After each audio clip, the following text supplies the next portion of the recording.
I'm always focused on, is this what's best for the consumer? If it is, let's implement it. If it's not, I'm not going to waste my money, you know? And that's where, you know, when you talk about real estate agents, I don't think that industry is going to be disrupted to the point where there's no realtors anymore. Yeah. It's just going to evolve. It's going to grow. It's going to change into, you know, relationships always win, right? So these realtors that actually add value, actually are bringing relationships. I work with a lot of amazing real estate agents. And I wouldn't just say that. I have great partners that, you know, take the time to take it step by step and make sure that they're properly guiding you in the sale of your home or the purchase of your home. Shade isn't a place you hide. It's where you pause, where you think, where real work happens. Quietly, creatively, and authentically. No slides, no filters. Just candid conversation about a story worth telling. It's not about villains. This is where brand builders, creatives, and storytellers come to share the stories they usually don't tell in pitch decks or press releases. It's about the people who work behind the scenes, challenge the obvious, bend the rules, or build unforgettable brands. This is Shady Characters.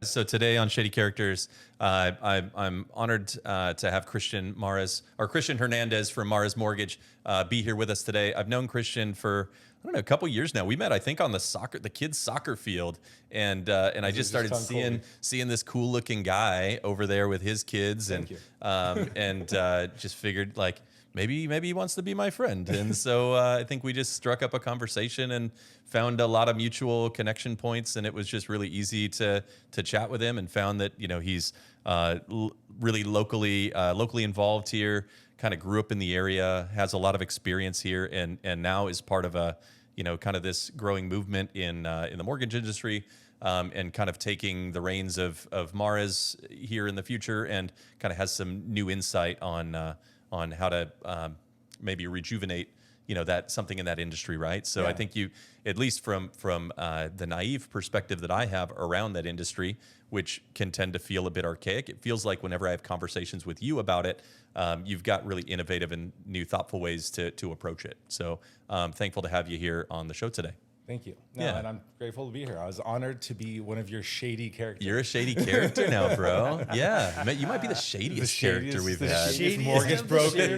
Just bring in the shady mortgage broker. The only thing that would be shadier is if we had like an injury attorney. Oh yeah.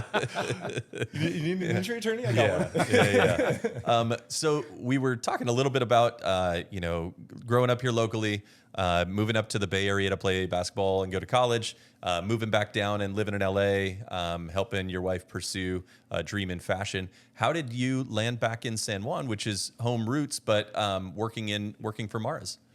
So 2010, I studied finance, wanted to get into become a financial advisor, and was really passionate about investments, financial advising, wanted to manage high net worth customers and their wealth, and found it a big interesting, math guy. Sexy, you know. I was like, oh yeah, I like it.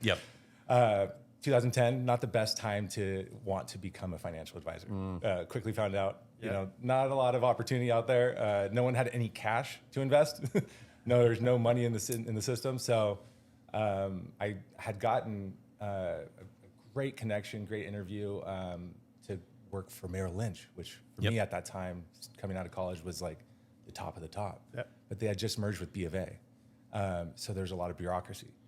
And so actually ended up not passing the sales aptitude test, which was basically how many people with a net worth of how many people do you know? are in your personal network. How many people are in your personal network of 5 million? Your friends aren't million. rich enough yet. And I'm I answered it honestly. And then I know one. Like what? Two? Maybe one. So then, you know, ended up not passing that test, which I'm like, I wouldn't call that a test, but and they're like, sorry, we can't hire you for like 6 months. Like you had the job, but like, you know, you just need to go meet more rich people. Go hang out in Newport more. Well, you can come back in like 6 months and retake that test. And so at the time I was connected with the West Coast manager of Merrill Lynch. Like I'm like, okay, you talk to the CEO, like, come on, like what are we doing here? Like I'm just trying to get an entry level job. And he's like, oh, sorry, my hands are tied. Why didn't you just lie on that test?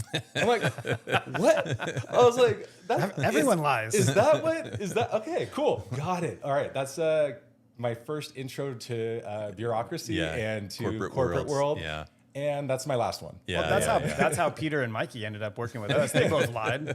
They told us they knew what they were doing. Fake it till you make it, sure. Lesson learned. Yeah. There's something to be said about that. Yeah. But at the same time, it was a blessing in disguise because, in the meantime, while I was, taking the summer, I only took like 2 months to, look for a job out of college. And I was getting my real estate license and mortgage license and, just starting to kind of have that as an option to get back into the family business. Is that the era when like mortgages were booming and these guys? No, that's after that. Yes. Okay, that was like that was when the mortgage pre 2006, right? Yeah, yeah, and that was when like the all like the different HBO specials were starting to come out, and mortgage brokers were just a bunch of scumbags and dirt, like they're the reason why this whole industry collapsed. The negative amortization. Yeah, it's all your fault. It's like, all right, you too can afford a $1 million house and only pay $500 a month for it. Yeah, and then I'm coming in. I'm like, guys, Mars Mortgage never got involved in any of that. Yeah, can say that with with complete. You said you've been around over 30 years now. Yeah, since 1993. Yeah. My father taught me the industry, brought us in, and he would refuse to do those loans. Yeah. And he'd lose customers over it too, because he'd be like, oh, well, this guy's saying my payment's only gonna be like $1,000 a month. He's like, yeah, but look at it next year. Yeah. Like, hey, but you realize that money is just stacking on the back of it, right? It's like, so literally would refuse business or lose business, I should say, because he wouldn't participate in it. And as a result, I'm coming into this industry 2010. Licensed, and fresh, and I'm treated, I feel like, one of the cockroaches. I'm like, all right, well, what's whatever, like I'm just gonna do my job, learn the industry. Within 6 months, 12 months, it's 2010, so we caught it at a good time. Yeah.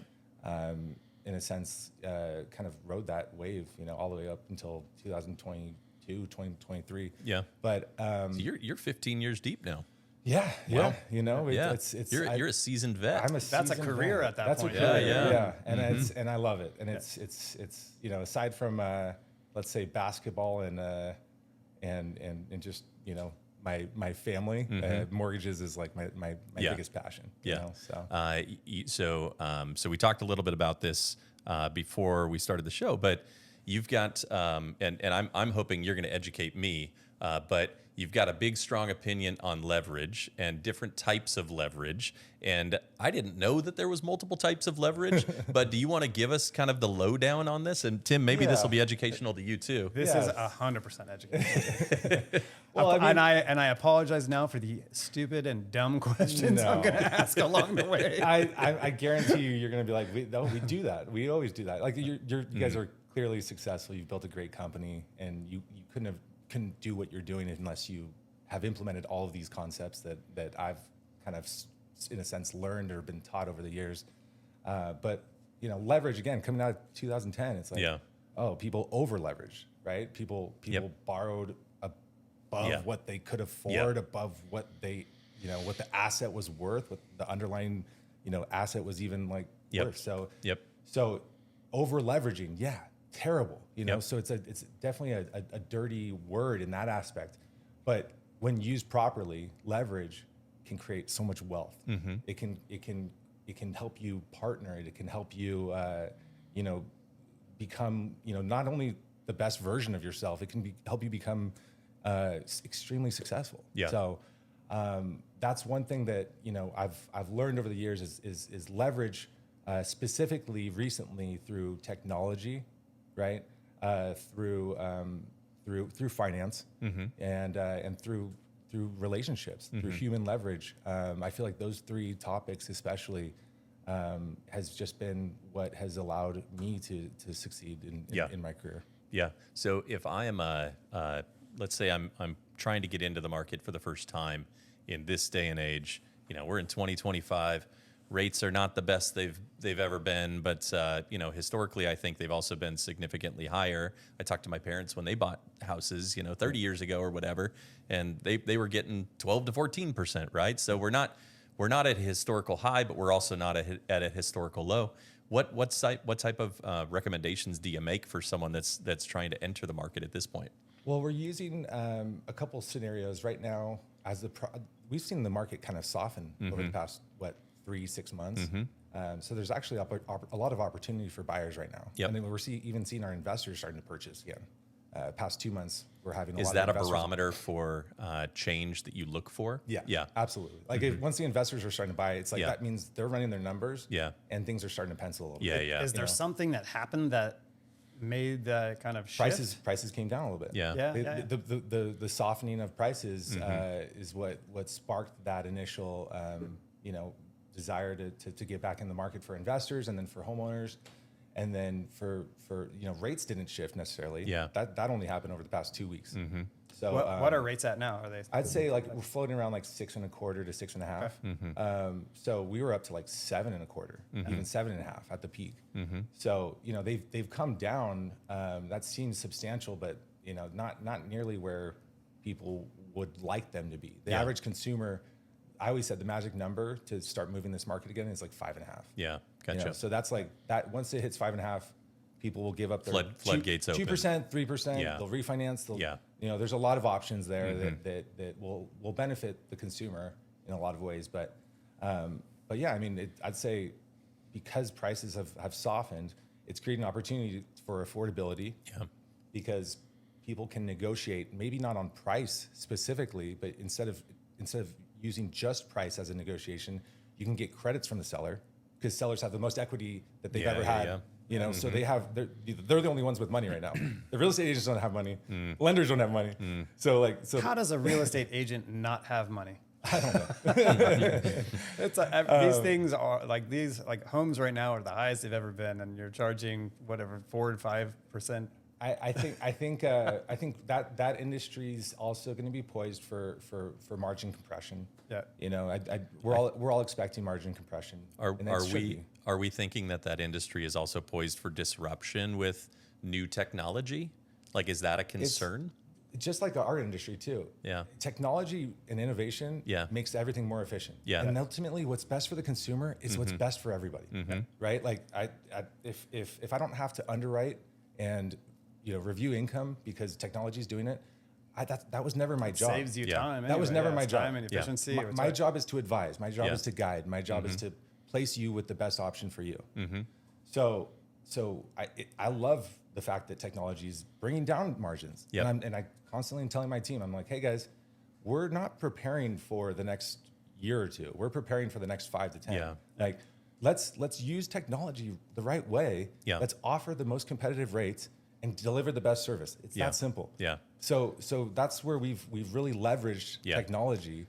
I think that, and I'm making a generalization or an assumption, but I think that that maybe you've adapted. Like, I think there is this adapt or die thing happening here, and I think that there is maybe some more archaic industries that don't want to adapt and fight that change, and those industries are ripe for, those businesses are ripe for disruption, right? Because there is going to be someone that comes in that does it quicker, faster, stronger, cheaper, and if you aren't pushing into the opportunities to leverage new technology in exciting ways, you're probably going to get left in the dust here over the next couple of years. Do you feel that sense in your industry too? And I love it because it's like that's why I love being a small business. Because we can adapt, we can maneuver. You can be more nimble. Yeah, absolutely. You have way more flexibility to adapt to what's coming down the pipeline. So, but yeah, with whenever we incorporate any new technology service, we can roll that out within a month, 2 months. Think about how long it would take for Merrill Lynch to roll out.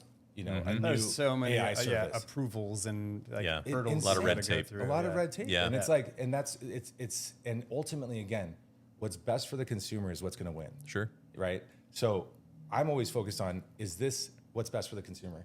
Is it? If it is, let's implement it. If it's not, I'm not going to waste my money. And that's where, when you talk about real estate agents, I don't think that industry is going to be disrupted to the point where there's no realtors anymore. It's just going to evolve. It's going to grow. It's going to change into relationships always win, right? So these realtors that actually add value, actually are bringing relationships. I work with a lot of amazing real estate agents.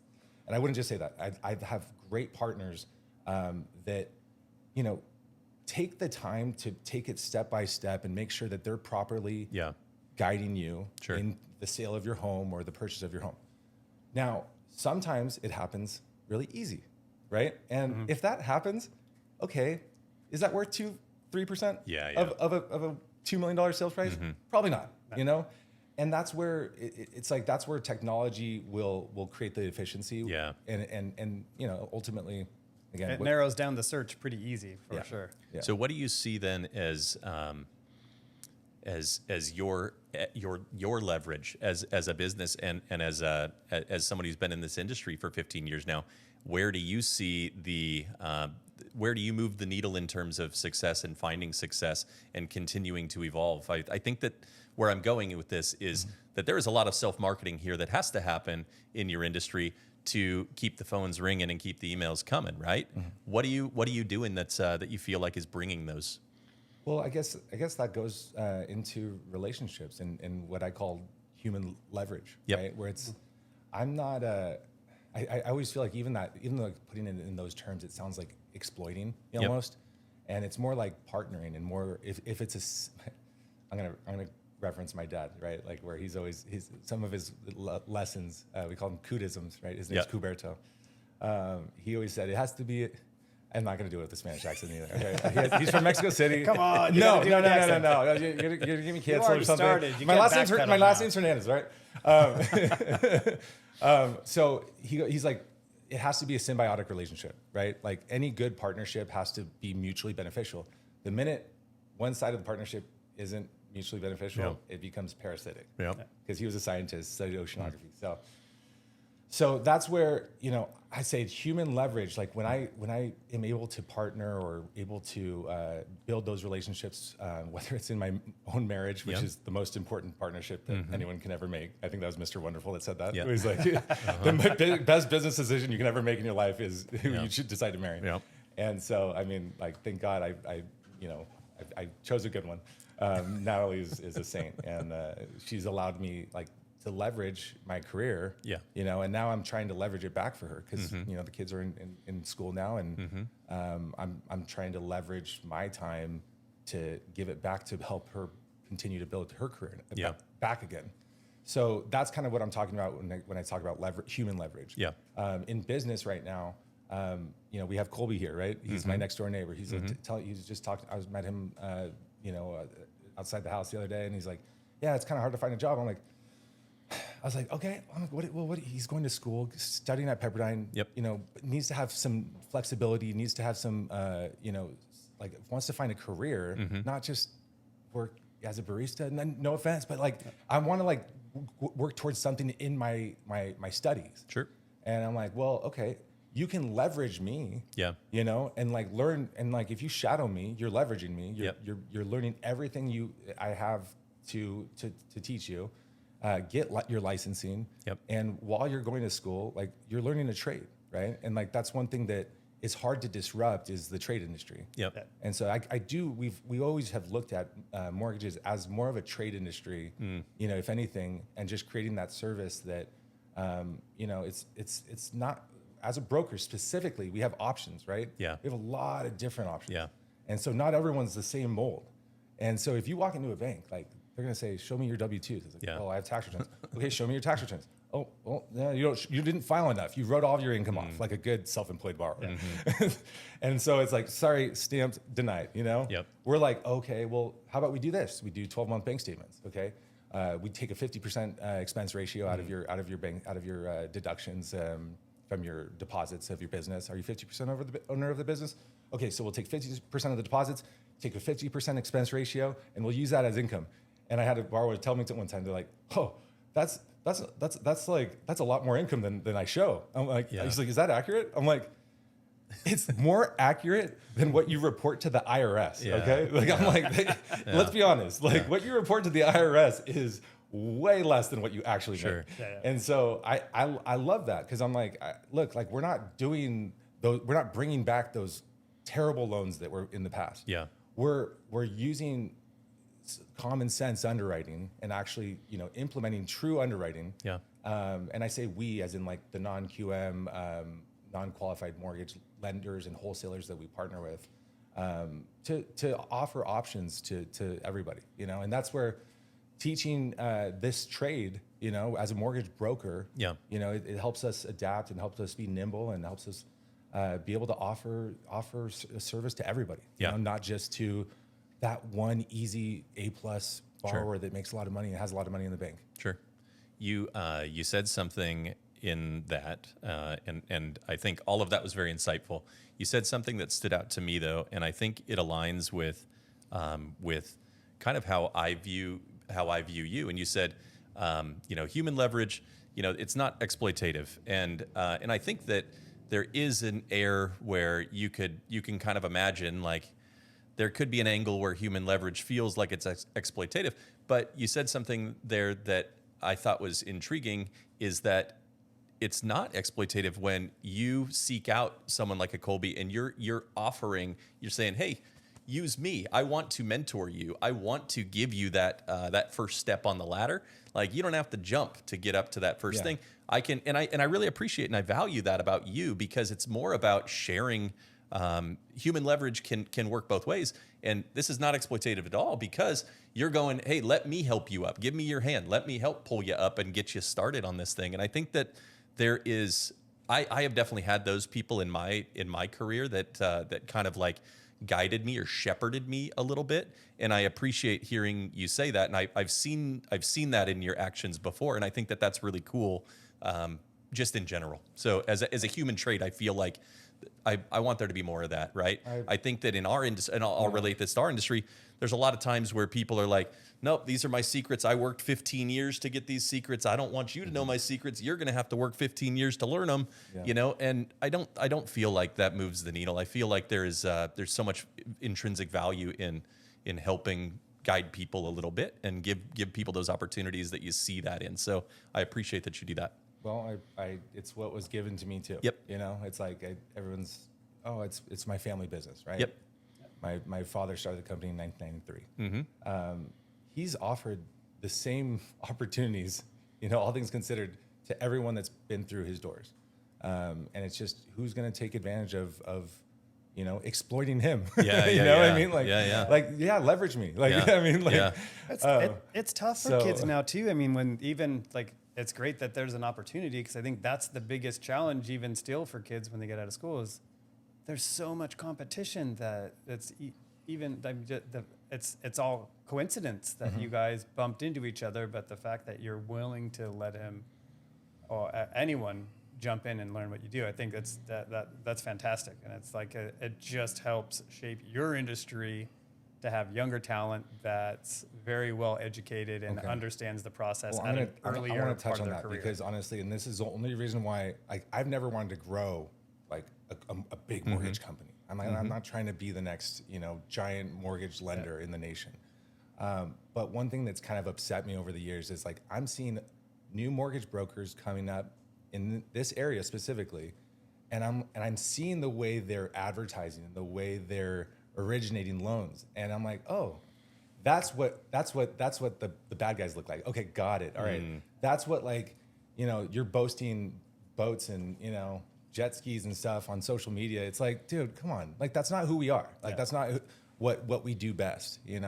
Talk about what you do best and make some fun jokes online and stuff. But how come you're like that's not what the job's about. That's not what the job's about. So then who am I being in my industry if I'm not going to pass that on and breed the next loan originators that I would want to be in the industry? Yeah. So that's the only reason, honestly, the only reason why I'm like, okay, I got to start, getting some more loan originators. I got to start training. And I don't want to recruit anyone that's in the industry right now. I'm like, pull people there's from a lot of bad habits outside. going on. I'm like, because they're all like, oh yeah, they're used to, making more money on every loan. It's like, dude, it's not about that. Yeah. Just offer the same service for every single person. I don't care whether it's we served the underserved. That's where we were established. My dad, came into this industry as Mars Mortgage. He was buying his first house, and he's like, he studied science, so he knows numbers, and And the mortgage broker at the time was like, oh, you're really good at this. And she's like, yeah. And she's like, can you translate for me? You know? Yeah. So then he's like, yeah, sure. So she starts hopping on translating for her. And he's like, oh my gosh, like she paid him a referral fee or a translation fee. And it's like, oh, wow, that's like way more money than I've ever made, you know? Yeah. And so he's like, I got to take care of the Hispanic community. Like, these guys are just getting totally exploited. You know, like talk about exploitation. Like they were like, you know, getting into all the worst loans, and they didn't know what they were reading. You know, they didn't know. Like no one was explaining to them. No one was educating them on what they were signing. So that's kind of the origins of Mars Mortgage, and that's kind of where now cool. I'm like, I want to continue to serve the underserved, so to speak, and. It's probably why you're still there 30 years later, to be honest with you. I think it's like that industry that you're in, it's so like rooted in referral and repeat business. Yeah. It's like, I look at my parents are a good example. It's like they've gone to the same mortgage guy their entire, I want to say probably most of their life. Yeah.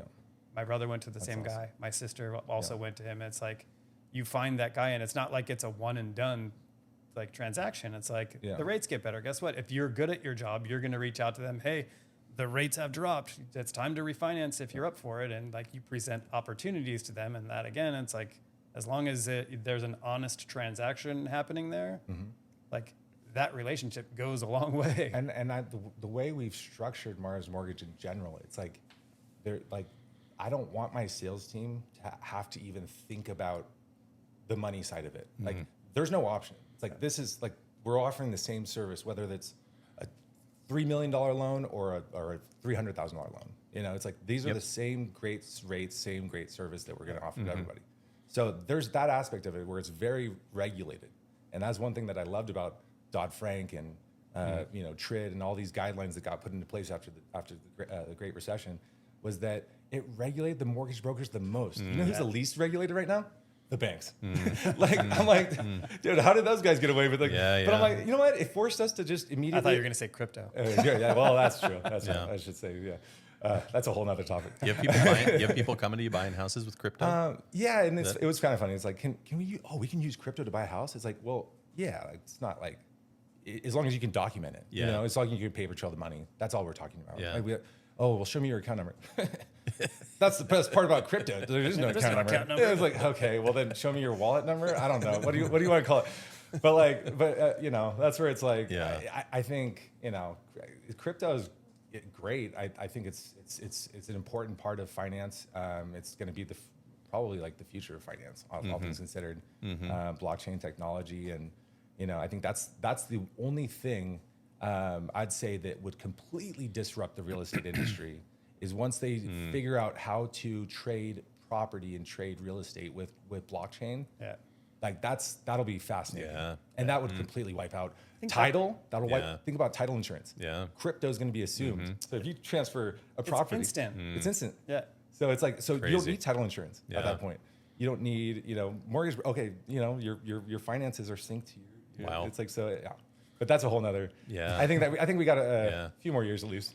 Yeah. I'm gonna poke fun at you real quick if that's all right. Yeah. Go for it. So I just heard you say that you don't like what you spot the bad guys in the industry because they're flaunting jet skis and they're flaunting boats. And what I'm hearing is that you don't like going on big boats. Yeah. Do you want to know? Do you want to know? Do you want to know? Do you want to know Christian's little secret? Dirty little shady secret. Here Christian was on Below Deck on a vacation. He does like big boats. He's been on them. Big boats. I don't post it on my social media, though, is my point. Wait, so were you working on Below Deck or were you a guest? Oh, that's an even better question. Yeah, I was one of the guests. Kara and I had so much fun watching him because we know him, and it was very entertaining to see your vacation. One of my favorite parts of that. So you are the second person I now know that was on that show as a guest. Two people. Yeah. But did you? Where'd you go? You went to Australia? Were you the guest of somebody, or did you? I was the guest of someone. Yeah, he wasn't the primary. That's expensive, isn't it? Like $100,000 to go on that thing? No, that was the best part. It was like completely subsidized trip. To be on a boat like that, it would be way more expensive than what we paid. So it was a great experience. We had so much fun, and it was 3 of our best friends, just couples. lifestyle.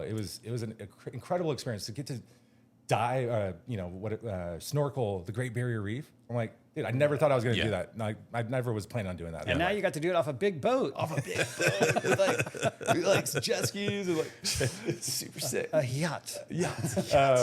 But no, the best one, my favorite thing that came out of that, and this is like, I guess we can tie it back to human leverage, is Captain Jason. Oh yeah. He became an ambassador of the Mars Foundation. That's rad. cool. After that. That's so really cool. So we started the Mars Foundation to educate the youth in ocean conservation, specifically in Latin American countries.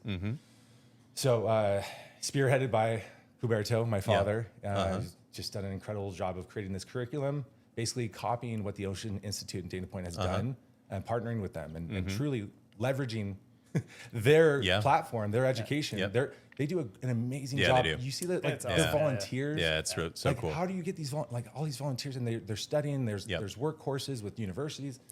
He did that out of his university in Baja California, Universidad Autónoma Baja California, UABC.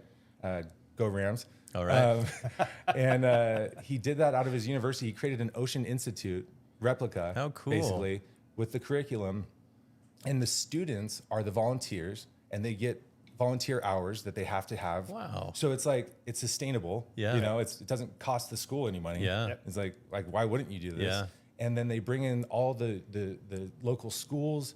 They're educating like thousands and thousands of kids every year of ocean conservation. They're doing beach cleanups now. And then now that's gotten passed down to like, I think we're in like 12 countries throughout South America. Dude, like that's awesome. It's insane. You can look it up, marsfoundation.com. It's so cool, man. Very impressive. Like, and it was all done through, he literally gave it up. Like he was like, here's all the information. You take it, run with it. What if we do this? Go for it. Run with it. Like, you know, didn't have any control over it. And that's how it grows. So Mars Foundation has been happening. How long has he been doing that? He did it out of my grandma's passing. That's who the company was named after. Mars Mortgage was my grandma's maiden name. Mars, not mortgage. And Grandma Mortgage. Grandma Mortgage. And she Mars is her middle name. Mortgage is her last name. So she passed away, and then he was wanting to kind of get back into his roots of oceanography. That's what he loved the most. He worked for Scripps Institute for like a year or two. Very cool. Saving the dolphins, you know. So he started Mars Foundation, and I think it was about 5-6 years ago. So let me ask you, someone that is a big ocean conservationist, do you eat a lot of fish? Is he a sushi guy? Yes. We love sushi. Okay. All right. Just making sure. I didn't know how that works. How that works. I mean, I guess a rancher eats Carnivore, beef, right? So you're pescatarian. All right. Good. So give me a couple of plugs here. I want to make sure that that viewers can find you. That was talent. That flew out and went right back into your car. I play basketball. He's an athlete. So Mars Mortgage, marsmortgage.com, Mars Foundation. We started Mars Insurance Services out of over the past couple of years, just because of everything that's happening in the insurance industry. So specifically, just trying to service for residential home insurance, homeowners insurance, HO6, HO3. Which seems to be harder to get these days. So that's great that you guys are there. It's insane. So all of our customers were having such a hard time, and we had a little bit of extra free time over the past couple of years. So I got my license and started Mars Insurance. And it's been great. It's awesome because I only talk about it now. It's been 2 years. Because I've seen the benefit. I've seen the fact that we're able to do the same thing that we did in mortgages with insurance and offer same great service rates, all of the things. So Mars Insurance, and then we do property management too. Cool. Just as a way for us to, when our customers were purchasing homes, same thing. My brother actually runs that department, and shout out to Kubi because he's my other best partner of all time. He's my business partner in everything we do. So that he's the reason why we can do property management. We can do mortgages and I focus on insurance division, whatever. So we can do all these things because we're all partnering and working together. Awesome. That's great, man. Well, I just want to say thank you. I know you had a long commute to get here this morning. And so I want to thank you for taking time, making it all the way over here from like 100 yards that way, maybe Ricardo's. 50. Yeah, past Ricardo's. Underneath True Love. You walk past the smell of tortillas. When you smell coffee, you make a left. Yeah. Exactly. Yeah. Exactly. The top floor. You go upstairs and you're there. So thanks for coming on, man. It was awesome. I learned a lot. And I like you even more after chatting with you today. So thank you. Did you play basketball after high school? Yeah. I played at University of San Francisco. Oh, cool. No way. Yeah. My brother-in-law, his name's MJ Nodillo. He played there. I don't know if you. Oh, nice. Yeah, I don't know if you know, but dude, those guys, they always do like cool reunions. He was just out there with his team. I think they won like state championship like the year that he was there. Well, because they had a good team. Yeah. When I was they there, we really were not good. very good. How old is MJ? Like he would have been if Christian was there in like 2007, 2008. No, whatever. MJ's like my age. I think. Oh, okay. He just turned 50. Okay. There was like a really good era. Yeah. I mean, obviously back in the day it was Bill Walton, right? Bill Walton, Yep. Bill Cartwright, went to USF and they had that pedigree and that heritage. Yeah. And it was like amazing. Yeah. And then after that, there was like another coach that came in that brought it back.